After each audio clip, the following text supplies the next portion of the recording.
Welcome to this video about the IUCLID Integration Platform. Before I start a demo of this tool in its current version 1.1 from March 2023, I want to quickly talk about the challenges of the current IUCLID system. Why does the IUCLID Integration Platform exist? What are the features of that tool? What is the planned roadmap? Where to find further information? So the current IUCLID ecosystem, applicants report that it's quite time-consuming and inefficient to enter data into the native web-based interface of IUCLID. Basically, you have to retype existing information from documents, Excel sheets, or databases, usually field by field. The ECA uploader provided by ECA, or the IUCLID uploader provided by ECA, has proven not to work for applicants. There are little collaboration features in IUCLID, so when you work with a team on data sets, there is no possibility to align, to assign statuses on documents or even sections to notify how far you are with your work. There is insufficient possibilities to use in-house values because IUCLID mainly uses the UUID, which is a technical identifier for the management of identity and content. And not business values like you would have document numbers for your documents. There is a lack of advanced search possibilities. And finally, there is no or little data governance support. If you want to find documents which have missing attributes or missing links or duplicates of something, there is no good way to do so. The IUCLID Integration Platform in the current version 1.1 supports two main use cases. The first one is an efficient data entry in a web interface, which is provided side by side to the IUCLID web interface and which is optimized for data entry. In its current version, it supports pasting of tabular data in a very efficient manner. The second use case is importing data into IUCLID via a format called AEF. But in contrast to the ISAC set import, you can really preview and decide case by case what is going to be, and you see actually the effects of what is happening prior to importing and during the import. The IIP is being developed by the Electronic Submission Expert Group within CropLife Europe. And on its roadmap, we have the efficient editing and pasting with extent to other fields. We want to provide those data governance tools I briefly talked about, support collaborative work, and also further import or export features dependent on the needs of applicants. You can find further information on the website, and after registration you can download and use the tool freely. If you have questions, if you want to contribute, if you have ideas for features, please feel free to write to us with the email depicted here. Now I start the demo of the version 1.1 released in March 2023.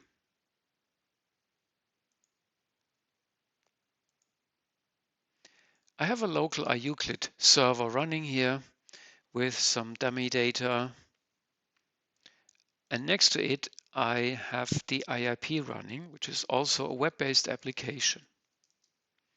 Here you see the entry page, and in the upper left you see the two main use cases: the import job management for the processing of those IEF files, and the other is the IUCLID Entity Management for browsing the data in IUCLID and then editing in this version for tables, for tabular data. Before you start working with the IIP, you have to make sure that you are connected to an IUCLID instance. The IIP is simply a front end to IUCLID, so we need to make sure that we're connected to a system. And to do so, we go to the administration perspective and provide the respective information, so the URL, the connection, the username and password.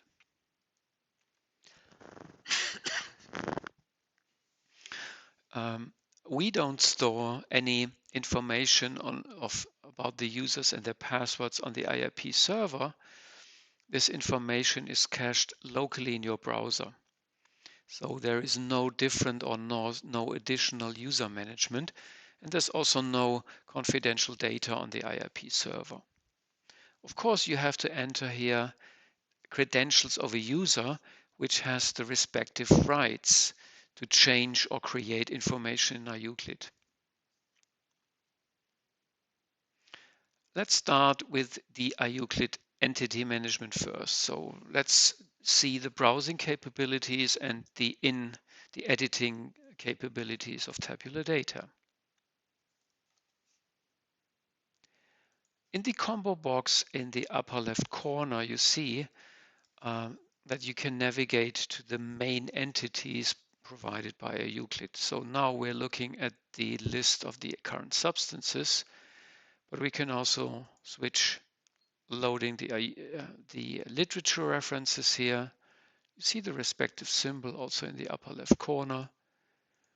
Reference material, test material, and in a similar way, of course, mixture and template as well. When you are on a data set, you can then click on a specific one and the contents, so the documents of this data set, are being loaded in the lower left corner. What we don't consider right now are those working contexts. We also don't show the documents in a hierarchical manner, but it's quite straightforward to navigate to a specific document. You have a Google type searching field where you can put in a substring and you can navigate then to the respective documents.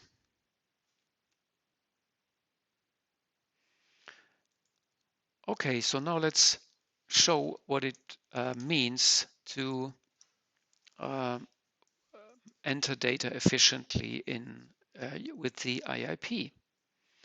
For this purpose, I have prepared a small demo data set with just 5 documents. Let's jump to the first one, which is about estimation of concentrations in groundwater with a tabular information about predicted environmental concentrations. Now in IUCLID, the filling of this table is quite time consuming. Let me show you. From the IIP, you can open the respective document in parallel in the IUCLID web interface. So now we're looking at the same document just via the IUCLID native interface. And you see, this is the table we're looking at. Let's start entering some data here to demonstrate how it works in IUCLID. So you navigate to the use description, you select that one. You select whether you're talking about a metabolite or a parent. You then select substance. Let's do this.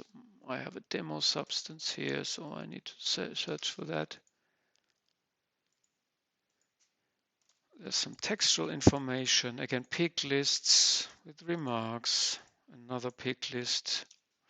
So you see, even if you have this information available in an in-house document, Excel sheet, database, you need to retype everything one by one. Of course, you could copy paste one by one, but it would still be quite an intensive exercise. Actually, applicants have reported that it takes about 1 hour to fill 100 lines in this table. So for a big table with 600-700 lines, it takes you 1 working day to fill just this one table of one document. Now let's look at this in the IIP. I've saved this document, this one line here. So now going back to the IIP, we need to reload the data to see this one line. So here it is. Now let's do a similar thing with the IIP. What we can do now is we enter a new line. And now we have cells like in a similar way that we have in Excel. What we can do, we go to a prepared Excel sheet which resembles in a structured way what needs to be entered in IUCLID. And this is quite straightforward to do. Please note that here you simply have textual descriptions. There are no hyperlinks, there are no UUIDs, just text. And here for the concentration, you actually have the value and the unit in one field. Please note I've marked 2 fields for a specific reason. You will see in a second why.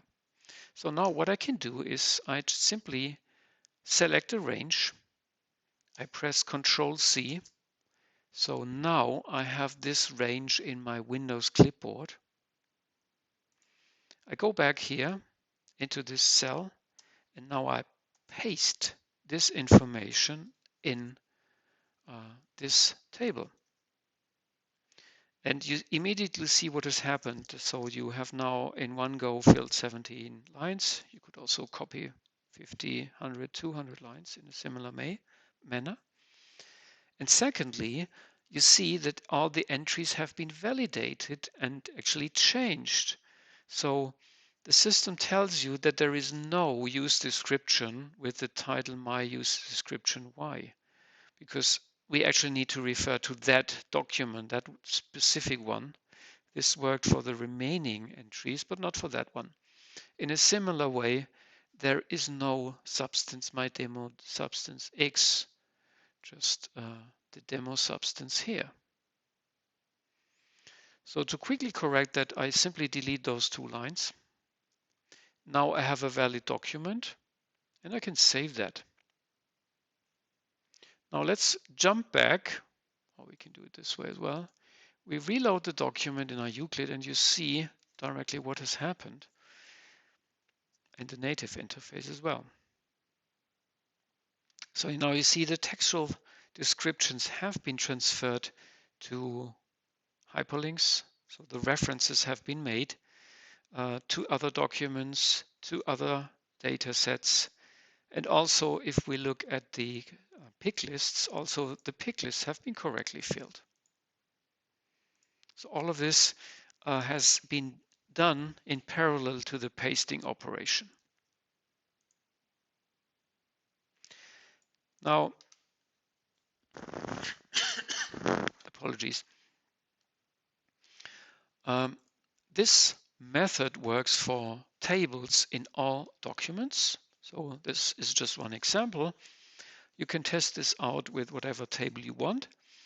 The simple prerequisite is you prepare your data in-house in a way that is somewhat similar to what is expected in IUCLID. What you can also do here is only do a partial fill. So let's copy just those 3 columns and demonstrate that also partial pasting is working. So I select now the upper left cell of where I start pasting. And you see, I can also paste and save this partial data. So whatever you have available, you can do partial pasting and then do the rest in IUCLID, whatever is feasible for you. Okay, so this concludes the demonstration of the pasting. In future releases, we plan to allow more editing. As you see right now, the tables are active, but the other fields are still grayed out. What you will find in a future release is that we will also allow pasting in adjacent fields downwards and expect more usability features of that type coming. Let's jump now to the import of data via the IEF files. So now, what are IEF files? This is a specific format created to be processed by the IUCLID Integration Platform. Something that could not be done with the IZ file into this full extent. So now, how does this information look like? The easiest thing is to simply create some sample data out of existing data. So this tool actually allows you to export data. Of course, you can use it to import it in another instance, but the main reason for providing this export in the current release is to make it very easy for applicants to see how data should be created when you want to re-import it. So let's export this data.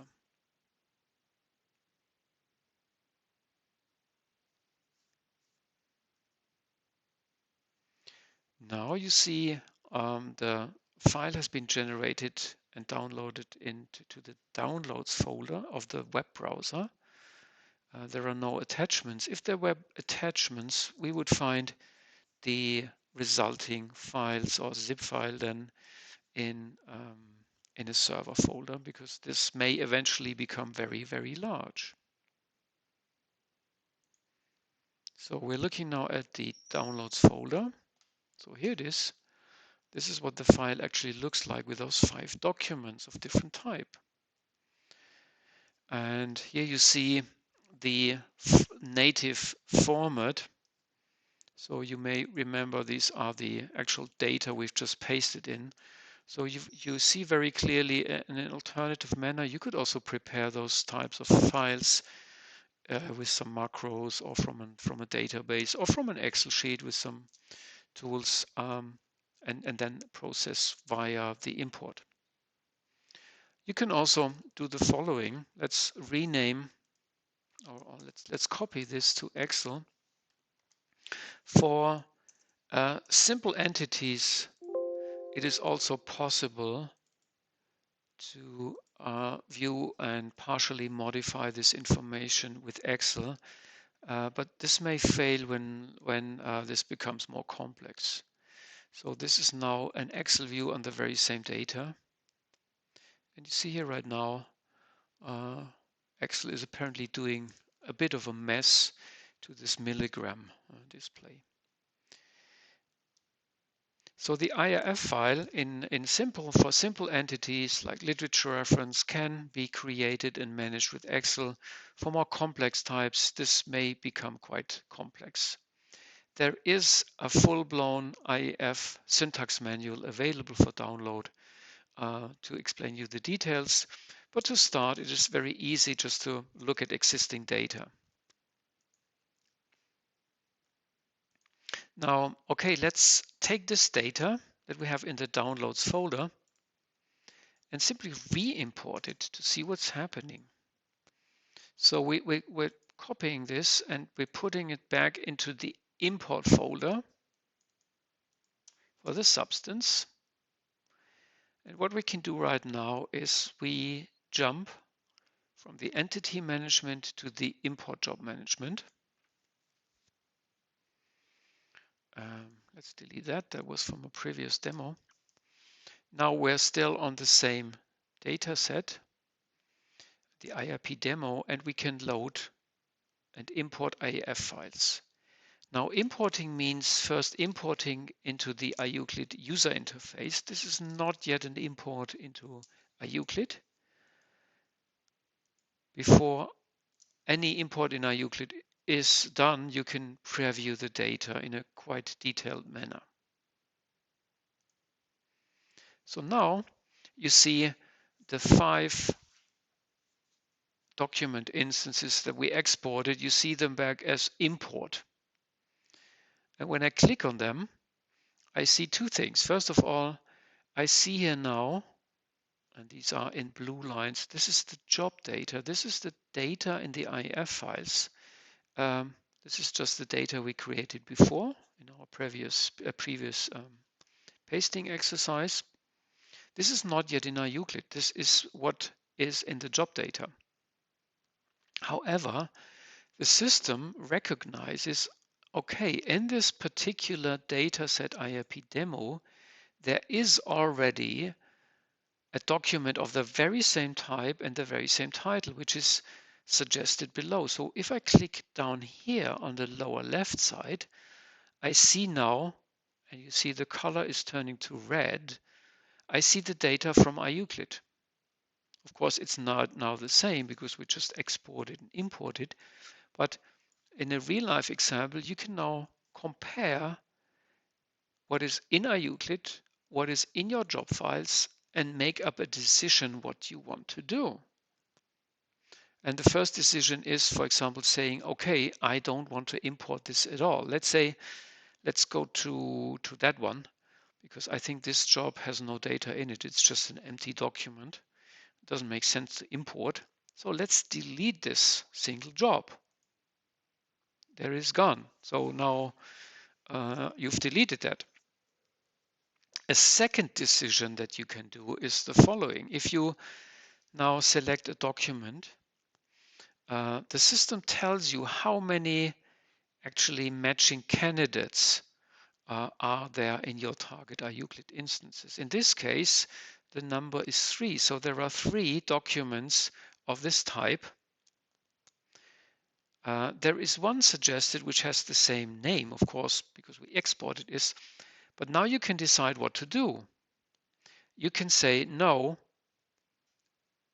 Let me put it differently. If you do nothing, if you accept the default, um, if you process now the file, this instance, this internal instance would be updated. So it would the data from the job would replace the data in IUCLID. If you remove this check mark here, this sign changes to a plus sign, meaning, okay, now this single job will create a new instance. It will not create an update of something in IUCLID. And you can do this job by job. You can also decide, okay, I'm matching here that one because it's the same name, of course. But okay, no, I matched now that one. No, sorry, this shouldn't happen. I'm too quick. I remove the checkbox. And here we go. Okay. So now I update this one. So even despite I have a different name, I can decide no, I need to update that one because name is not a very stable criteria.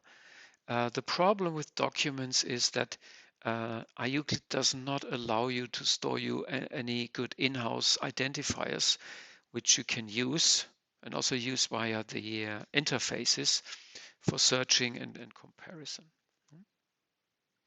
Okay, now we have looked at our job data. As of now, nothing has been changed in IUCLID. The jobs have not been executed. That's what we're going to do right now. We will execute those jobs. Now the execution has started. And you see the respective results. So this has been updated. This has been created. As we said, there was no change here. And this one has also been updated. So, and now when you click on the jobs again, you see the target information when you click on that tab.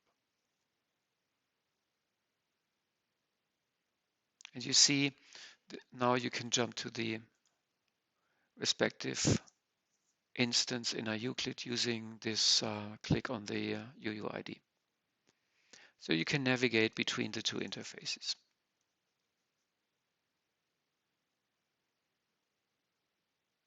Here we go.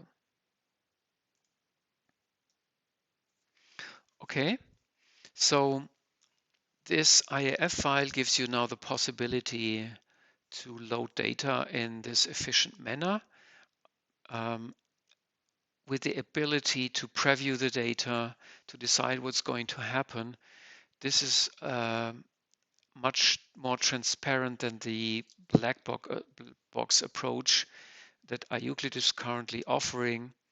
What we plan in the future is actually to improve this comparison. I mean, by clicking between the two tabs back and forth, you still need to scroll down and up and down to see the data. Actually, what we will do in the future, we will show you the differences directly, what you have in the job and what is in the corresponding matching candidate that you plan to update. So you see right away what would happen if you actually execute the job.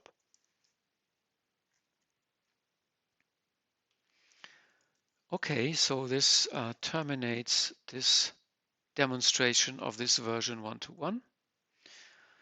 You have the possibility to contact CropLife Europe. Here you also have some links which you can look at. Here is let's open that, the page on the website of us where you can find more information. And if you want to download, you can register and download the tool for free. Thank you for your attention. I hope you liked the video. And if you have questions, please don't hesitate to contact us. Thank you.